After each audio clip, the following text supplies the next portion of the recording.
Todas las mañanas estos soldados izan la bandera de Grecia sobre su antigua ciudadela, la Acrópolis de Atenas. La ciudadela fue construida hace 2500 años, hasta la época en la que Atenas trajo al mundo la idea de una ciudad gobernada por ciudadanos libres.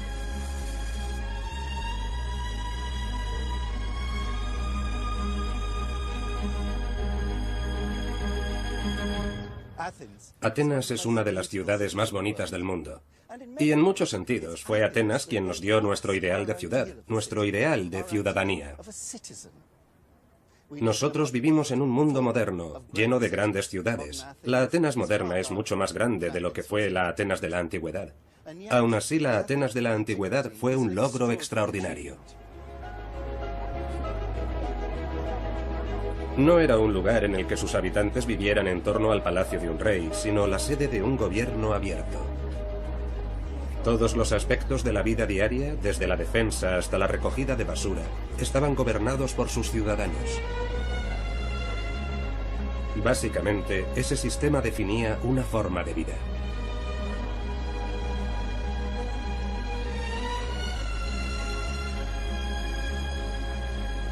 Los ciudadanos atenienses le pusieron nombre. Lo llamaron el poder del pueblo. Democratia.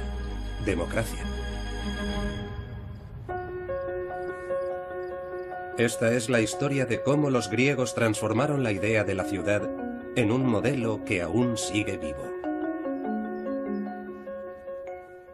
Las colonias llegaron aquí y dijeron, este es el lugar, y luego construyeron alrededor. La cuadrícula empieza a hacerse visible. Cómo crearon una forma de vida urbana. Me encanta el hecho de que se conozcan los nombres de los canteros, por ejemplo, de los hombres que tallaron las acanaladuras. La primera constitución que fijó los derechos de sus ciudadanos que construyeron una ciudad que se convertiría en la envidia del mundo.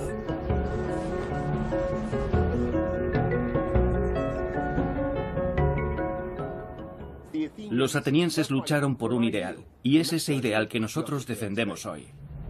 Luego viajaré a Roma, donde 500 años después crearon la que podríamos llamar la primera megaciudad de la antigüedad, con edificios de muchas alturas incluidos.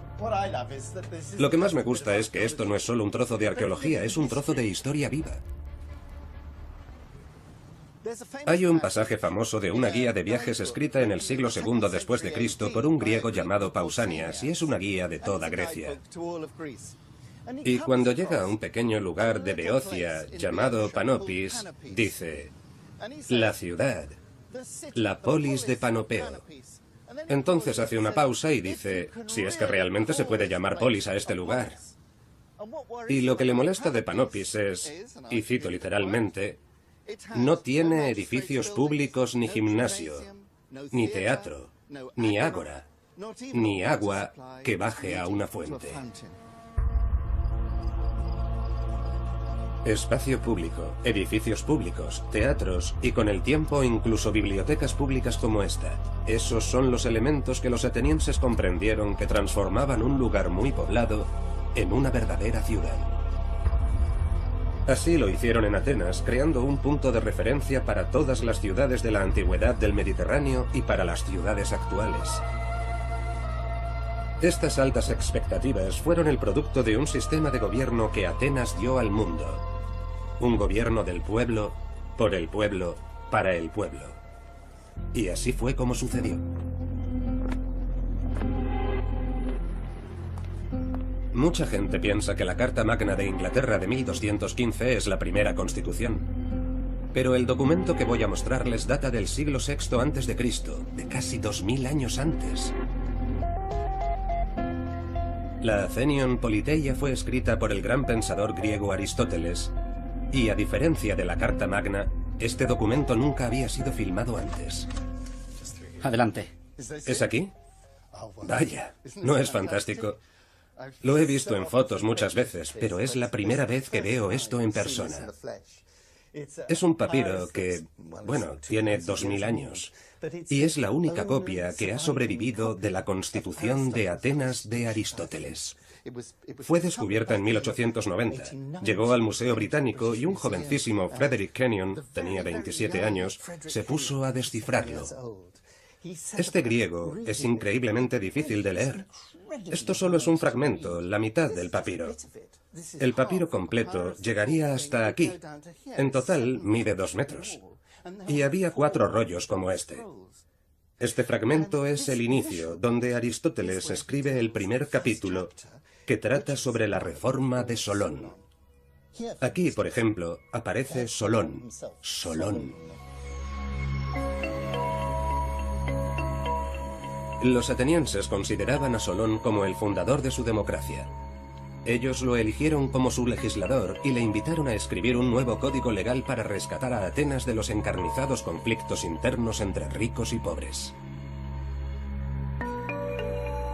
Este documento fue al menos tan importante para los atenienses como lo es para nosotros la Carta Magna, pero su constitución era mucho más avanzada que la nuestra.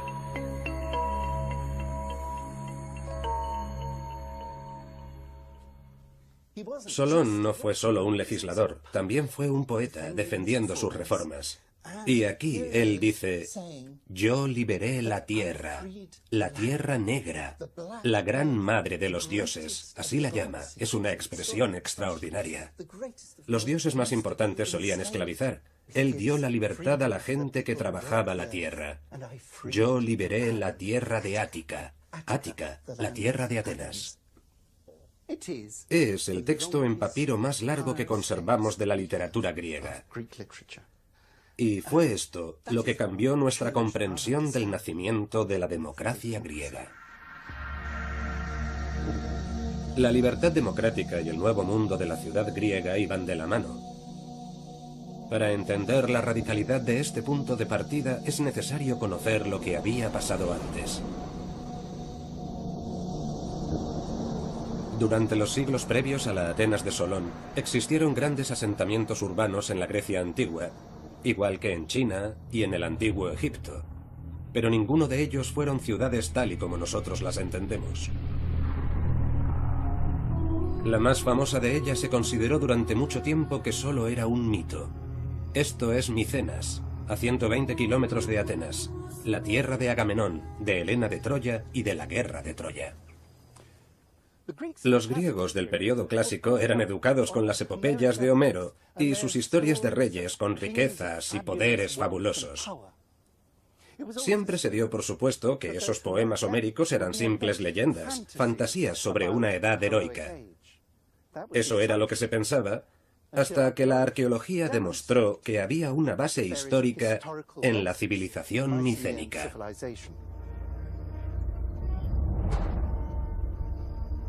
Esto para el mundo de hace 3500 años era un gran centro urbano. Aquí había casas suficientes para alojar a un número relevante de personas. Pero esto era la fortaleza amurallada de un solo gobernante, no una comunidad de ciudadanía. Eso no significa que no fuera avanzado. Sus enormes muros, construidos en lo más alto de la montaña, eran tan grandes que más tarde los griegos pensarían que habían sido levantados por los monstruos de un solo ojo que Ulises hizo famosos, los cíclopes. De hecho, es un verdadero hito de la arquitectura. Y la obra culminante es el techo abovedado más antiguo del mundo.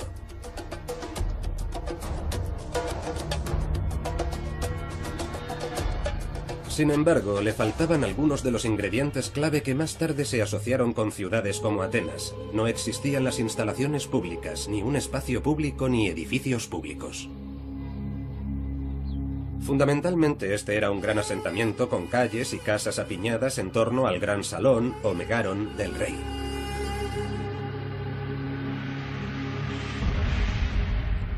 En torno al año 1000 a.C., Micenas y otras ciudades-palacio desaparecieron. Poco a poco empezaría a desarrollarse un nuevo tipo de asentamiento griego. Durante los siglos IX y VIII a.C., los griegos comienzan a experimentar con comunidades gobernadas por los propios ciudadanos. Este modelo se conoció como la polis. Los colonos griegos llevaron la polis muy lejos de las fronteras de su tierra natal.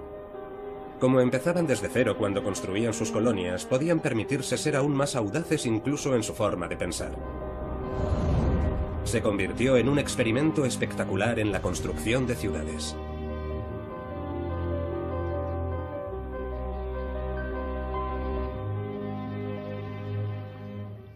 Este hermoso lugar hoy es conocido por su nombre romano, Paestum. Pero antes de ser una ciudad romana, lo fue griega. Fundada por colonos griegos en torno al año 600 a.C., la llamaron Poseidonia, la ciudad de Poseidón. Puede parecer un poco extraño encontrar una ciudad griega en Italia, pero el sur de Italia y Sicilia están llenas de nuevas ciudades fundadas por los griegos durante aquel periodo, entre el siglo VII y el siglo VI a.C., cuando experimentaban con las nuevas ideas acerca de lo que debía ser una ciudad-estado, una polis. Y puede que sea en este sitio, mejor que en ningún otro, donde se pueden ver los elementos que constituían la polis.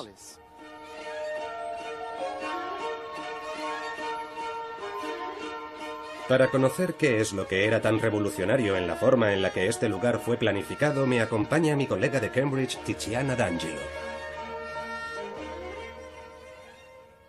Tiziana, ¿puedes darme una idea de cómo de formal era crear una nueva colonia griega? ¿Una nueva ciudad griega? Bien, era un proceso gradual. Pero los colonos llegaban aquí y tenían una idea muy clara de lo que necesitaban para construir su ciudad. Y tenían un conjunto de prioridades, de forma que empezaban por su principal prioridad, que era el espacio público. Conocida por los griegos como el ágora, este fue el salto de la imaginación que más que ninguna otra cosa diferenciaba a los nuevos asentamientos griegos de Micenas. En el corazón de la Acrópolis no estaba el palacio del rey, sino un espacio abierto para que los ciudadanos se reunieran. Ahora estamos entrando en la zona sur del ágora, y el ágora era enorme, se extendía por una superficie de 10 hectáreas. Vaya, así que no es solo esto. 10 hectáreas es algo absolutamente gigantesco. El espacio público era realmente importante para la ciudad. Era lo primero y lo que más les interesaba. Sí. Cuando llegaron aquí, reservaron esta gran plaza y dijeron, vale, este es el lugar. Y después siguieron construyendo alrededor. Sí, entonces esto es para el demos, esto es para el pueblo. ¿Y los habitantes tenían sus casas más lejos? Sí, al este y al oeste del ágora. Pero este espacio no se tocaba.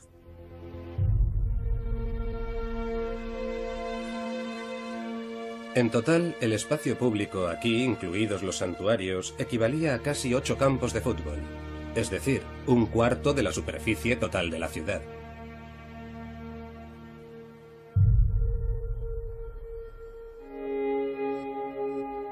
El ágora de la polis ponía a los habitantes en el centro de un nuevo tipo de asentamiento gobernado por los propios ciudadanos.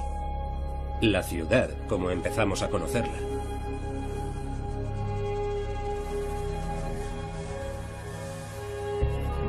Era aquí donde los ciudadanos, los politi, se reunían para intercambiar bienes e ideas, para comprar y vender y también para simplemente hablar entre ellos.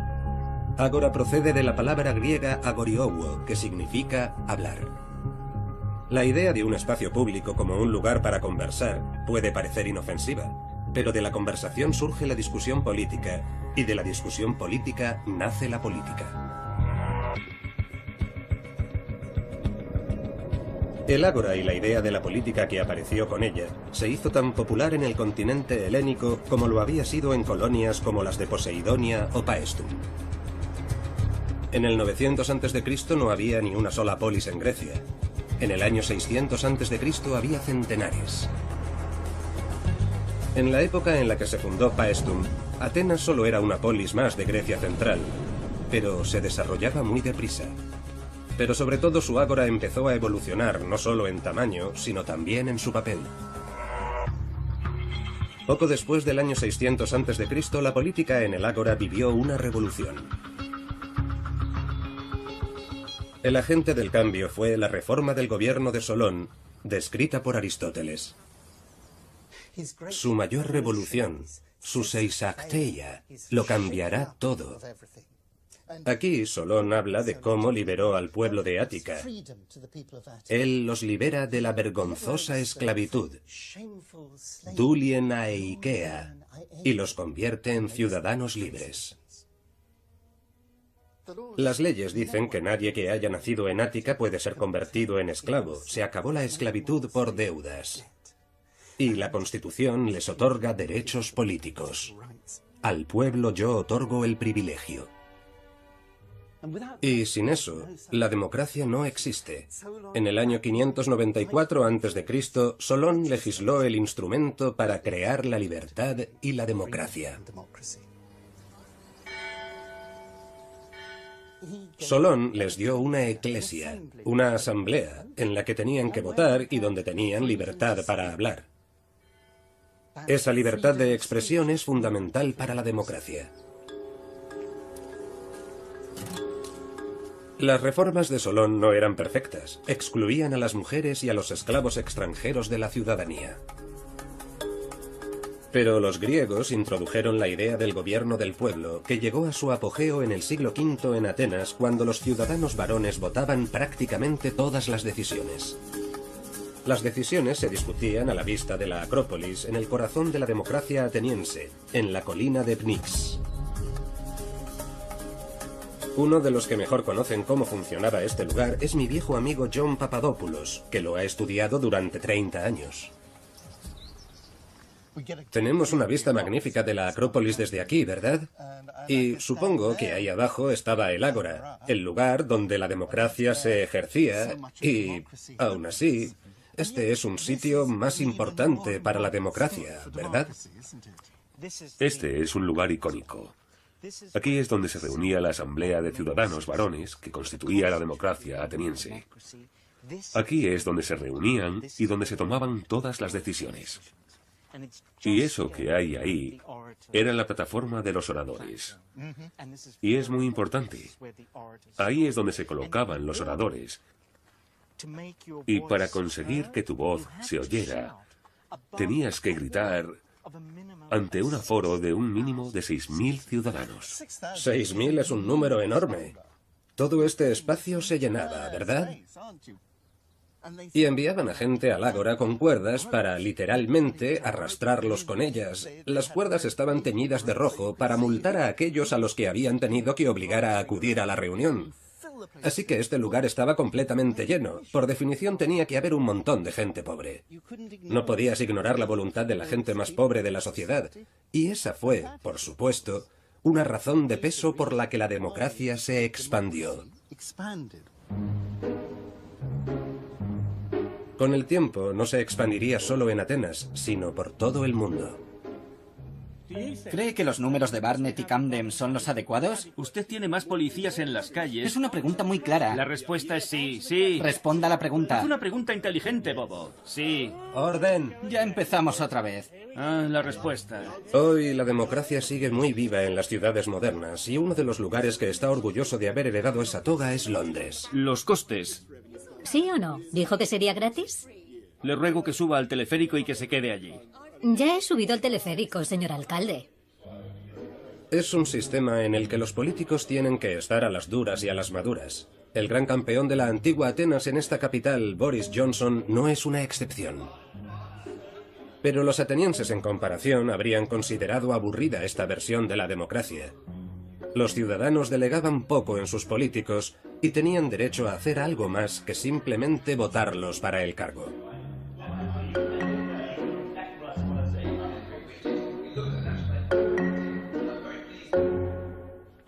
Quiero que imagines que estás en el Pnix, que eres un orador en el Bema. Sí. Y no tienes un micro en absoluto. Lo sé, no habría sido... ¿Cómo habría sido? Habría sido muy difícil y, por supuesto, los atenienses tenían el enorme placer de poder, cuando estaban hartos de alguien, de poder condenarlo al ostracismo. Por supuesto. ¿Imaginas el impacto? Tú, una persona humilde de Atenas, nunca ibas a ser uno de esos tipos, pero podías enviarlos a Bulgaria o a donde fuera durante mucho tiempo. Y eso debió ser algo increíblemente poderoso, deberíamos recuperarlo. No voy a decir nada, ningún comentario.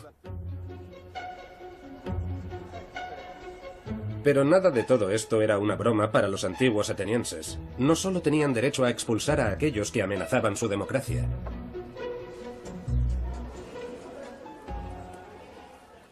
Veamos, ¿qué tenemos aquí? Es una estela, una pieza grande de mármol con una larga inscripción en la base. Y encima, una mujer coronando a un hombre sentado. Bien, es una celebración de la democracia. Lo que vemos aquí es una mujer que es la personificación de la democracia, coronando a un hombre sentado, que es la representación del demos, del pueblo. Así que tenemos la historia, tanto en una imagen como escrita.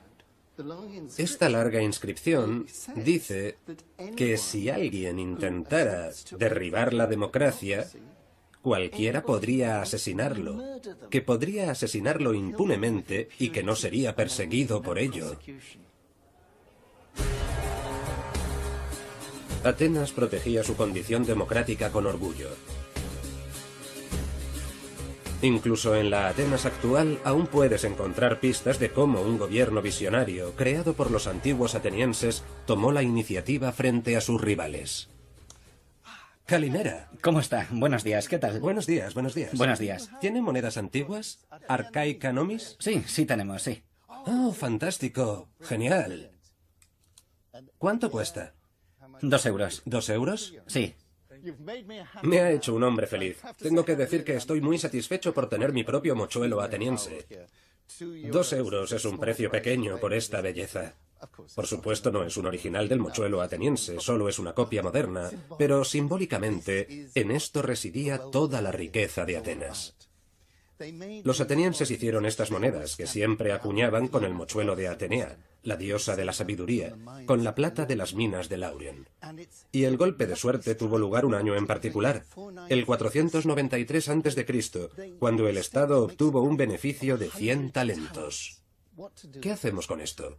Su primera idea fue repartirlo entre los ciudadanos de Atenas. Habrían tocado a 10 dracmas por cabeza. Pero el gran político Temístocles dijo, no, invertir, invertir, invertir. Con esos 100 talentos podemos construir 100 barcos. Temístocles fue un estadista de trascendencia churchilliana para la democracia ateniense. Él comprendió que tenía que convencer a sus ciudadanos de la necesidad de construir una flota para defender tanto la democracia ateniense como sus intereses estratégicos. Igual que Churchill, Temístocles fue un gran orador. Conseguir que los votantes atenienses renunciaran a esa propina y que en vez de eso invirtieran en su poderío naval no fue una hazaña menor. El control del mar y del comercio estimuló el crecimiento de la ciudad más poblada del Mediterráneo. Esta es una réplica de un trireme o nave de guerra ateniense. Su diseño está basado en las estelas de la época. Tenía 35 metros de eslora y 3 bancos de remos. En su época era el pináculo de la tecnología naval. Con 170 remeros, un barco como este podía superar tácticamente al enemigo. Exigía un alto grado de entrenamiento y habilidad para conseguir la sincronización de todos los remeros. El barco podía virar en redondo en menos de 70 metros, es decir, en solo 2 veces la eslora del barco. Su espolón de proa era un arma letal. Como comandante honorario actual del barco, el capitán Panos, de la moderna armada griega, nos lo explica. Usaban todos los remeros durante las batallas para conseguir potencia, para embestir con el espolón a otros barcos. Entonces el espolón era una parte muy importante del barco. Era la auténtica arma de la nave, ¿no? Correcto. Y lo que buscaban era alcanzar la mayor velocidad, de forma que el espolón de bronce atravesara el otro casco. Correcto. Los remeros eran hombres libres, algo que mucha gente no sabe. Porque claro, históricamente los remeros solían ser esclavos y a menudo estaban encadenados a los remos. Era una práctica horrible y brutal. Y tenía que ser realmente desagradable remar en un barco como este. Era desagradable, pero el hecho es que esos hombres eran ciudadanos libres, no eran esclavos, y por eso daban lo mejor de sí. La flota ateniense, el futuro crecimiento de la ciudad y la libertad de sus ciudadanos quedaron así inseparablemente unidos. La inversión de los beneficios de las minas de plata de Laurion para construir una nueva flota tuvo enormes consecuencias sobre el desarrollo de Atenas. Por un lado, convirtió a Atenas en una gran potencia naval y la condujo a nuevas victorias, pero también tuvo profundas implicaciones políticas. Los hombres que tiraban de los remos eran ciudadanos atenienses, pero por encima de todo eran los ciudadanos pobres de Atenas. Y eso significaba que su voz realmente contaba en política. Ellos mismos votaban por ir a la batalla. En el año 480 a.C., Persia invadió Grecia. La capacidad de la ciudad-estado para resistir a un gran imperio iba a ser puesta a prueba.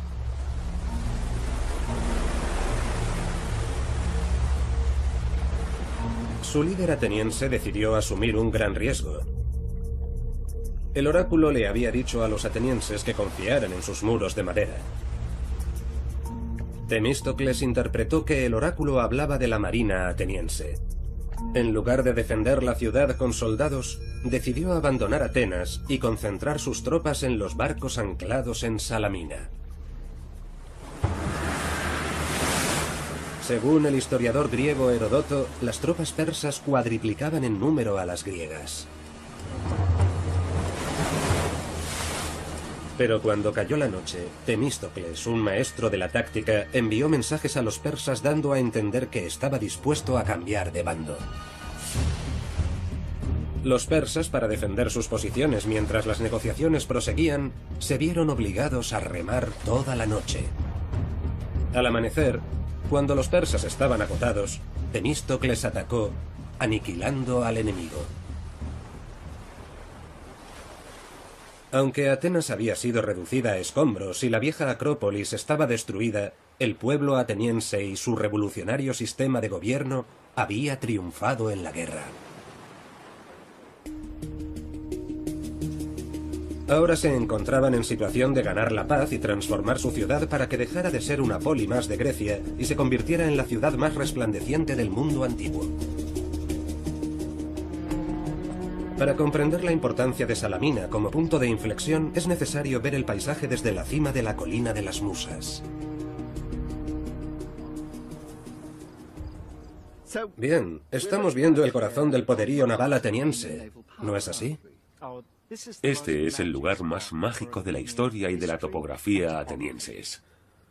Justo delante de nosotros tenemos esa bahía con forma de luna creciente y aquello es Falero. Y era allí donde estaba el puerto durante la batalla de Salamina.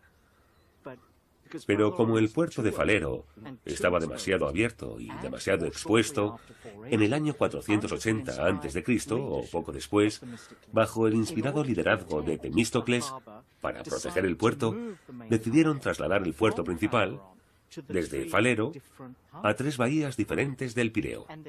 Y allí, donde está ese moderno rascacielos, un puerto estaba a la izquierda, otro puerto estaba más o menos allí, y el puerto principal, Canceros, estaba a la derecha.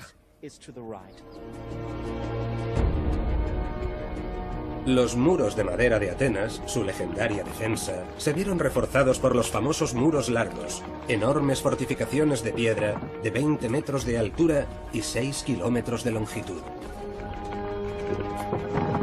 Los muros rodeaban eficazmente la ruta de Atenas a Falero y el Pireo, protegiendo la conexión con el mar y la futura grandeza de la Atenas democrática como potencia marítima.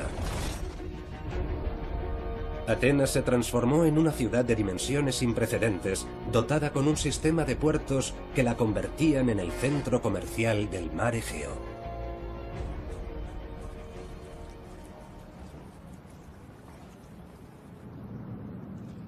El Pireo actual es un enorme puerto para ferries, pero está exactamente en el mismo lugar que el antiguo puerto del Pireo, y este gigantesco puerto fue el secreto del éxito comercial de la antigua Atenas. Con su libertad política conquistada con esfuerzo llegó la libertad económica.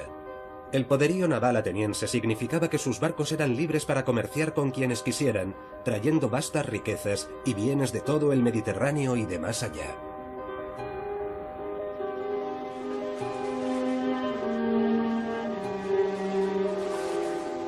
Algunas partes de las antiguas fortificaciones de Atenas han sobrevivido hasta hoy.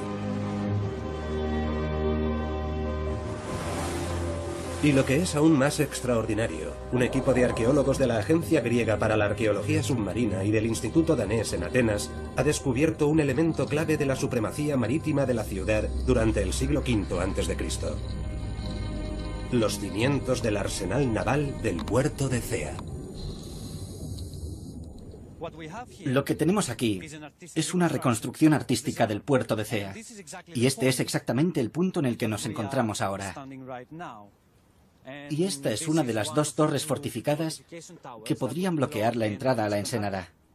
Justo aquí y al otro lado de la ensenada. Exacto. Una de las torres estaba aquí y la otra al otro lado. Y con cadenas podían bloquear la entrada, porque no querían que nadie entrara y tuviera acceso a sus trirremes. El complejo del puerto ocupaba casi 11.000 metros cuadrados. Tenía espacio para 196 naves.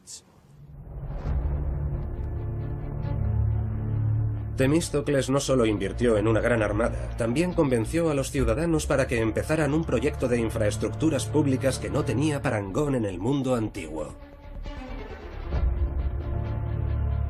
Cuando Temístocles desarrolló esta área y creó su nuevo sistema de puertos, construyó un gran muro a su alrededor conectado con la Acrópolis. Aún se ve cómo las calles modernas siguen el trazado del muro largo.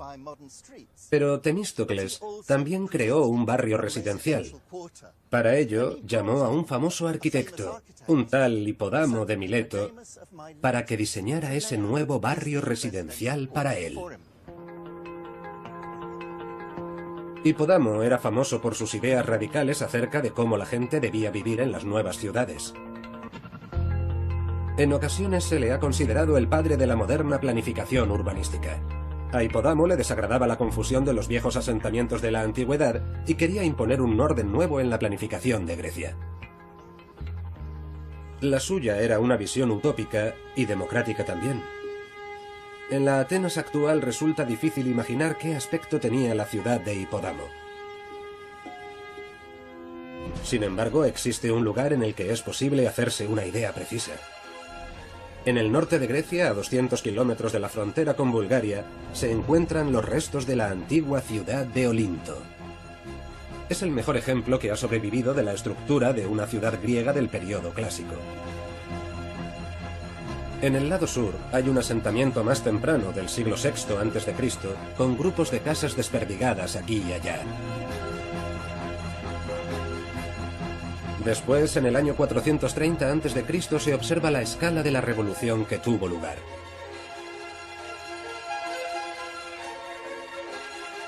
El nuevo asentamiento estaba planificado con la más absoluta precisión matemática. Calles rectas y largas divididas en manzanas del mismo tamaño. Y en cada una 10 casas, todas con las mismas dimensiones. Los claros límites de la cuadrícula ayudaban a evitar las disputas entre los vecinos, porque esta era una sociedad en la que las casas del mismo tamaño simbolizaban la igualdad entre los ciudadanos.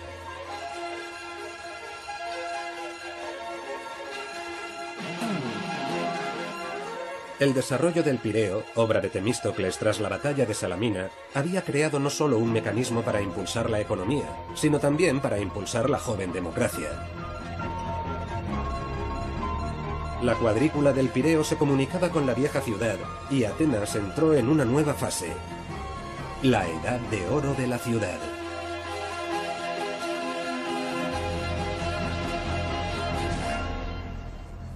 La clave del éxito fue una alianza de ciudades, todas ellas únicas y diferentes, con Atenas al timón. La victoria de Atenas sobre los persas produjo una explosión del crecimiento. Puede que los hubieran derrotado, pero los persas seguían siendo una amenaza real para los griegos. Y lo que Atenas hizo fue formar una alianza con todas las ciudades amenazadas por los persas. 2 centenares de ciudades firmaron una gran alianza naval. Los atenienses encabezaban esa alianza, pero también la establecieron de la forma más beneficiosa para ellos mismos.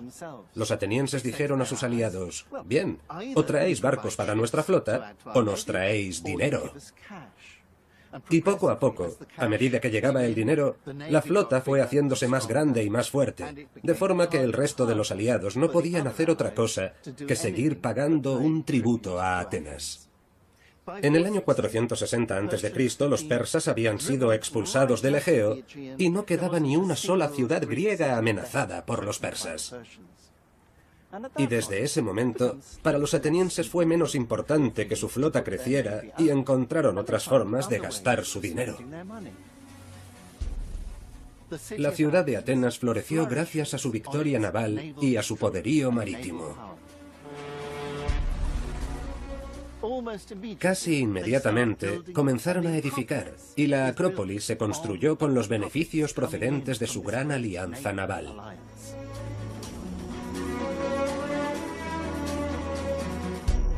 La ciudad era libre para hacer realidad su ideal urbanístico. Y en el año 440 a.C., bajo un nuevo y enérgico líder, Pericles, dio comienzo este espléndido y ambicioso plan constructivo. Aunque había nacido en una familia aristocrática, Pericles fue un populista, y bajo su gobierno conduciría a la democracia ateniense en una dirección aún más radical. Bajo su liderazgo no solo permitió que los pobres formaran parte de los jurados, también se les pagaba generosamente por hacerlo. Incluso creó subsidios para permitirles asistir al teatro.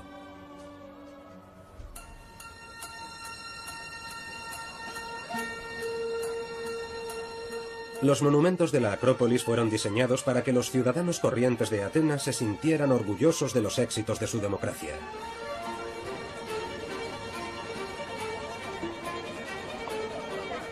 Aunque el Partenón es el más famoso de esos edificios, si miramos con más atención, podemos descubrir una de las pistas que los propios atenienses de la antigüedad nos dejaron sobre lo que pensaban que había hecho grande su ciudad. Es interesante, ¿verdad? Cómo todos estos turistas recorren en masa el lugar y solo tienen ojos para el Partenón. Todos saben que este es el monumento que hay que ver en la Acrópolis, y ni siquiera se detienen a contemplar aquel monumento. Puede que el propileo solo parezca una entrada a la Acrópolis, pero John tiene una nueva y sorprendente teoría. Si está en lo cierto, los turistas se están perdiendo algo monumental. Lo más extraordinario, y esto ha sido un enigma durante mucho tiempo, es por qué el arquitecto Mnesicles, en el año 437 a.C., cambió la orientación en casi 40 grados. ¿En esa dirección? En esa dirección. Antes señalaba hacia la colina de las Musas y hacia Falero, pero él lo cambió, y nadie entendía por qué lo hizo. Es muy elegante y sencillo, y representa lo que realmente le importaba a los atenienses. Cuando sales de la Acrópolis, cuando sales del propileo, Salamina está delante de ti. Mnesicles capturó para la eternidad el hecho crucial que definió a Atenas.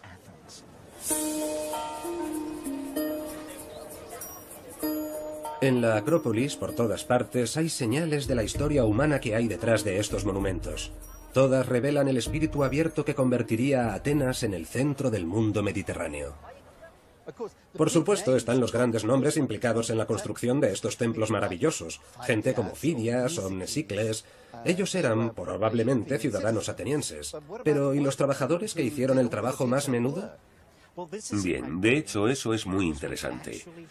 Porque tenemos inscripciones con una lista de todos los trabajadores que participaron y lo que hicieron exactamente. Este asombroso documento histórico expuesto actualmente en el Museo de la Acrópolis recoge los nombres de todos los trabajadores que construyeron el Erecteón, describiendo su trabajo, su lugar de origen y en muchos casos incluso su estatus social. Me encanta que conozcamos el nombre de los carpinteros que trabajaban aquí, de los canteros. Por ejemplo, los hombres que tallaron las acanaladuras. Es muy concreto, no quién hizo las columnas, sino quién hizo las acanaladuras. Y hay un hombre llamado Sinias que tenía un grupo de 4 esclavos que trabajaron exactamente en la 4ª columna, que debe ser 1, 2, 3, 4. Ese es el trabajo de Sinias, unas acanaladuras magníficas.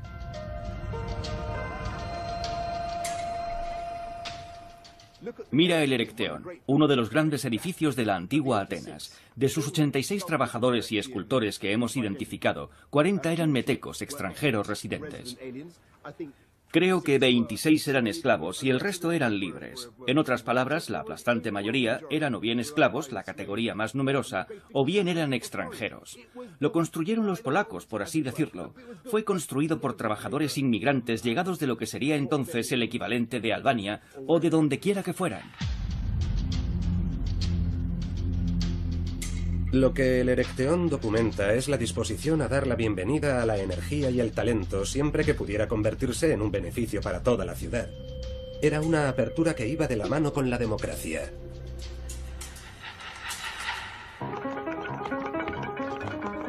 A medida que la prosperidad del Pireo con sus comerciantes metecos crecía, también lo hacía el sistema de caminos, que se transformó para adaptarse al número creciente de mercancías necesarias para abastecer a una población creciente.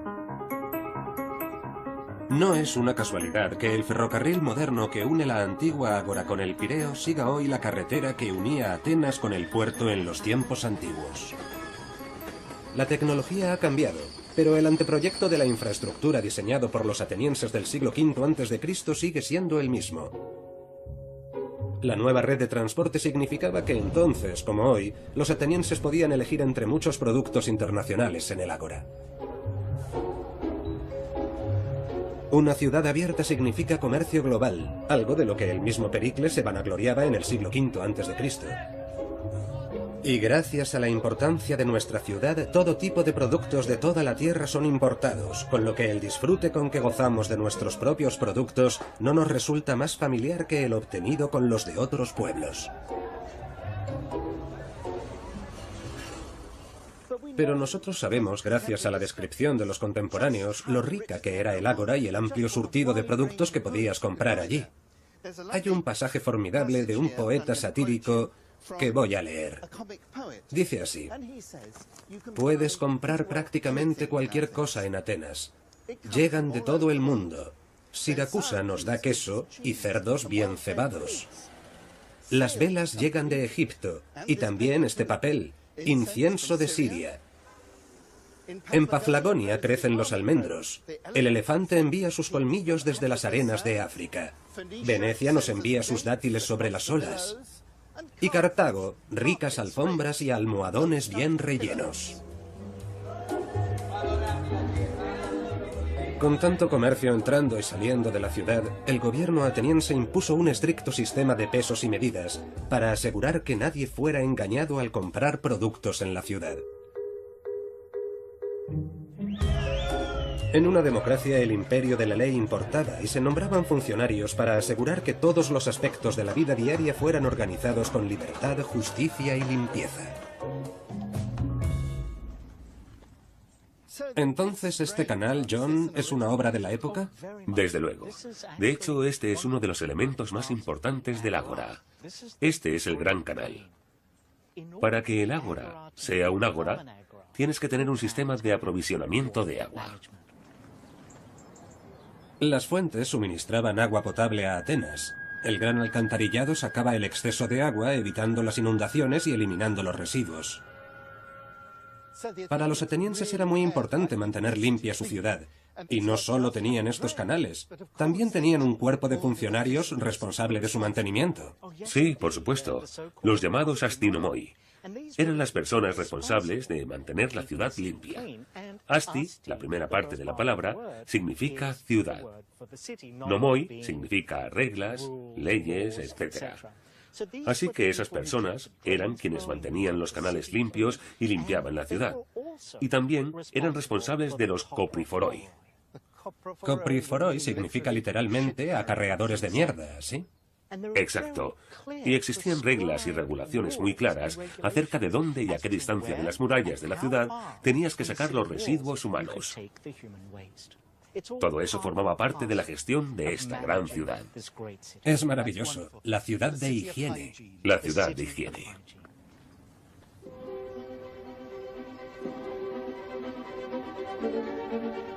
El gobierno democrático de Atenas había hecho mucho más que crear las instituciones que podían hacer funcionar una gran ciudad. Había establecido el punto de referencia de lo que debía ser una polis griega. Y ese patrón lo había creado la demanda pública, el poder del pueblo, la democracia. Era un patrón no solo para la antigua Atenas, sino para todas las ciudades del futuro. Resumido por uno de los más grandes políticos atenienses, Pericles, sus palabras siguen inspirando a los líderes actuales. Tenemos por norma respetar la libertad, tanto en los asuntos públicos como en las rivalidades diarias de unos con otros, sin enojarnos con nuestro vecino cuando él actúa espontáneamente, ni exteriorizar nuestra molestia, pues esta, aunque inocua, es ingrata de presenciar. Eso es lo que nosotros queremos. Eso es Londres. Esa es la idea. Deja que la gente viva su vida. No tengas prejuicios de ningún tipo, ni de raza, género u opción sexual, lo que sea, y da la bienvenida y sé tolerante. Y eso es en lo que ellos creían, y ese es el ideal que nosotros defendemos hoy. Y fue esa tolerancia la que llevó al que se puede considerar el mayor legado de Atenas. Para Atenas, la libertad política y la libertad de comerciar iban de la mano. Pero Pericles comprendió que para que la ciudad realmente creciera, necesitaba ideas, libertad de pensamiento. Esta es la moderna Academia de Atenas, pero recuerda a las grandes escuelas de filosofía de la Atenas antigua, como la Academia de Platón. El espíritu de libertad hizo que Atenas se convirtiera en un imán para los grandes pensadores del mundo conocido, siguiendo la estela de Sócrates y Platón.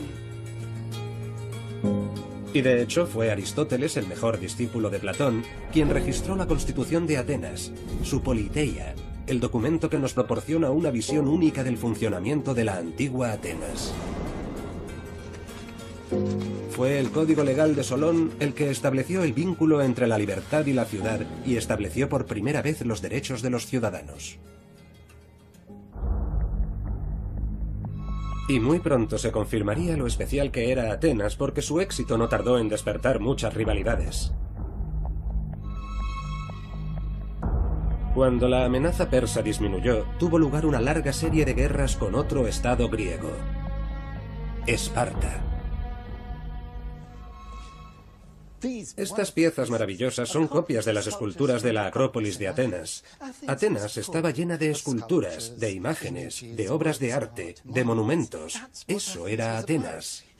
Aquí tenemos a los asesinos del tirano, Aristogitón y Harmonio. Los originales estaban en el Ágora.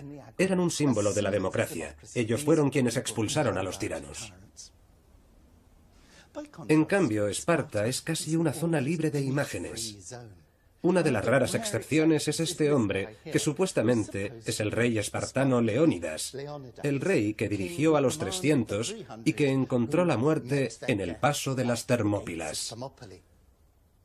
Esparta era en muchos aspectos el polo opuesto de Atenas. Era lo contrario de todos los ideales por los que luchó Solón. La idea de que si nacías en el territorio, debías ser siempre libre. En Esparta, por el contrario, existía una amplia población de siervos a los que llamaban ilotas, quienes generación tras generación tenían que trabajar la tierra para la élite, los homoioi, o iguales como Leónidas. Los espartanos no tenían leyes, no tenían moneda, no les gustaba demasiado el comercio y tampoco los inmigrantes. De hecho, una vez al año expulsaban ritualmente a todos los forasteros. Se llamaba la xenelasia, la expulsión de los extranjeros. Y en consecuencia, Esparta como ciudad no tenía mucho de lo que vanagloriarse. Por lo menos, comparada con Atenas, Esparta parecía ser solo una colección de aldeas. Pero había algo que los espartanos hacían mejor que nadie, y eso era la guerra. Desde la más temprana edad, los homoioi eran entrenados en las artes de la guerra.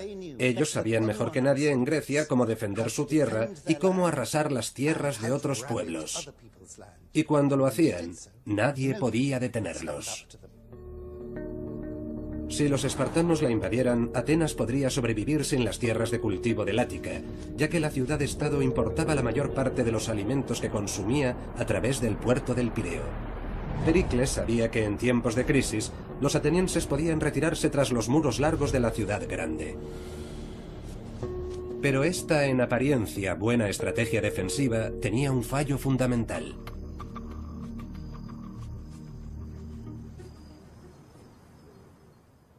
Kerameikos es el cementerio más grande de la vieja Atenas, y fue cerca de aquí cuando excavaban una nueva línea de metro, justo ahí detrás, donde hicieron un descubrimiento extraordinario. Entre las tumbas individuales había un foso enorme, repleto de esqueletos tirados y amontonados sin ninguna ceremonia, más de un centenar. Todos debieron ser víctimas de una gran plaga. La gran plaga de Atenas fue el gran fallo en la estrategia de Pericles. Pericles creía que podía sobrevivir a la invasión espartana reuniendo a toda la población en el interior de las murallas largas. De hecho, fue una estrategia eficaz, pero tenía un gran fallo. Y el fallo fue que si reúnes a mucha gente en un mismo espacio, la enfermedad se propaga fácilmente. Estalló una epidemia terrible, y la conocemos con bastante detalle porque el historiador Tucídides fue una de sus víctimas, y él nos cuenta con precisión clínica cómo fue la plaga. El doctor Manolis Papagrigorakis ha analizado nuevas evidencias sobre cómo murieron las víctimas. Manolis Papagrigorakis ha venido con uno de los esqueletos que está estudiando. Este es el cráneo de una niña. De 11 años. ¿Está seguro de que fue víctima de la plaga? Sí. ¿Cómo lo sabe? Hemos hecho análisis de ADN de la pulpa dentaria, de los esqueletos que encontramos en el foso. Los análisis de 3 dientes diferentes, pertenecientes a 3 esqueletos diferentes, demuestran que la causa fue la bacteria Salmonella enteric typhi, que produce la fiebre tifoidea. ¿Cuáles son los síntomas de la fiebre tifoidea? ¿Cómo es la muerte? El síntoma principal era la fiebre alta. Por esa razón, los enfermos iban a las fuentes de Atenas para refrescarse y hacer bajar la fiebre. Y así fue como la enfermedad se extendió por todo Atenas. Trágicamente, la baja más importante fue la del líder ateniense Pericles, que fue víctima de su propia estrategia.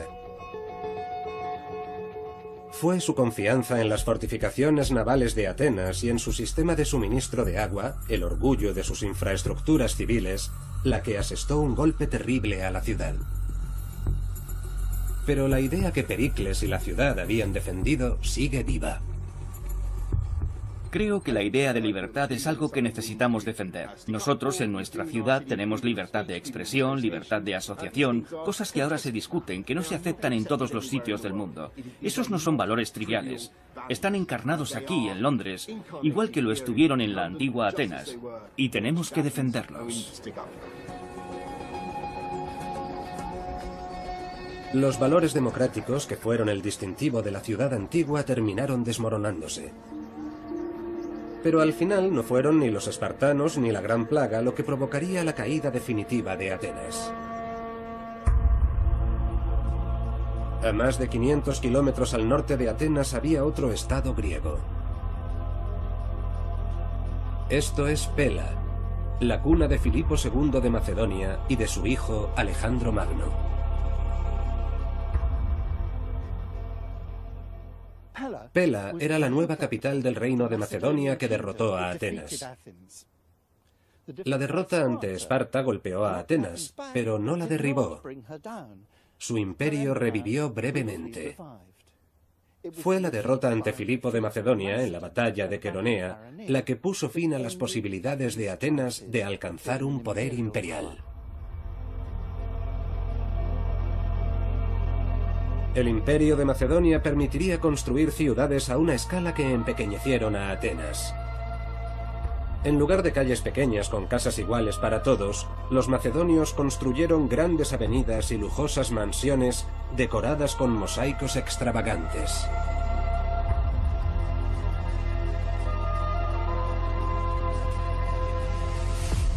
Pero en lo relativo al funcionamiento de las ciudades, siguieron el ejemplo ateniense de un espacio público, de un suministro de agua público y de edificios públicos.